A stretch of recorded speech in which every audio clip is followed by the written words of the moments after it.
Good morning, gardening friends. I just wanted to give you a little picture of my sunrise on the days when the sun comes out. The sky is a beautiful pink and blue.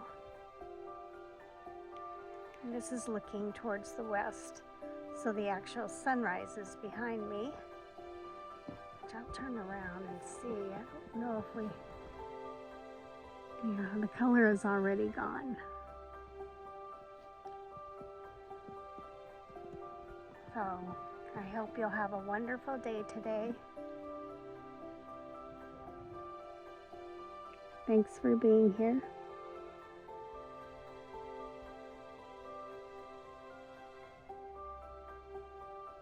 A couple of days ago, when the sun was out, I went ahead and cleaned out my flower pots. I put this box on top so the cats couldn't use it for their litter box. And there they are, all ready for planting.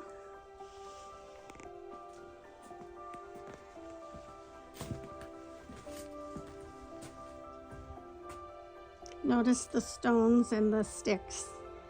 Same thing for this little guy. That's JJ.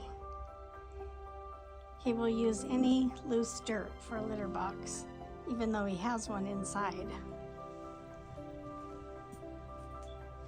So now I'm going to take you over to where this exciting discovery was. Around the middle of November, we were walking along this rockery here when we saw the most amazing thing.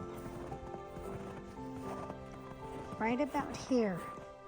Now you can't really see it because the snow is covered.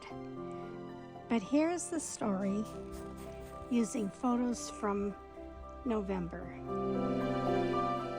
It was a group of mushrooms in the ground forming a circle or ring. I'd never seen anything like it or heard of it, so of course I Googled. Sure enough, it's an actual phenomenon that forms when certain varieties of fungus flourish in wet, rainy conditions. The body of the fungus, called the mycelium, lives underground and it grows outward in a circle in search of more and more nutrients. The mushrooms spring up from the edge of the mycelium, especially in wet weather, and form a ring. The organism itself is actually a full circle, which is not at all a curious shape.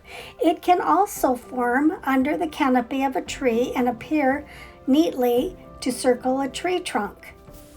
Other less dramatic and more common instances of fairy rings are circles of different colored grass in a lawn, deep green at first, and then dry brown. And as the fungus grows, it breaks down the dead organic material beneath the grass, which at first acts like a fertilizer and enables the grass to grow more richly than the rest of the lawn. But then the fungi uses up all the organic material for its own growth, and in its absence, the grass at the perimeter of the mycelium dies for lack of nutrients. This is where the fairy ring was after we pulled out the mushrooms, thinking at first they were poisonous. Now I believe they were the non-poisonous brownet mushrooms. Just for fun, here is some folklore about fairy rings. Some cultures believe that they are portals to another world, while others say that mushrooms are simply used as dinner tables for fairies. And there's also a belief that they bring good luck and they're a sign of a fairy village underground. Destroying a fairy ring is unlucky but fruitless. Superstition says it would simply grow back. Another folklore is that you should never step into a fairy ring, as you may become invisible or trapped there forever. Whatever you believe about the fairy rings, they are definitely an exciting discovery if you ever stumble upon one.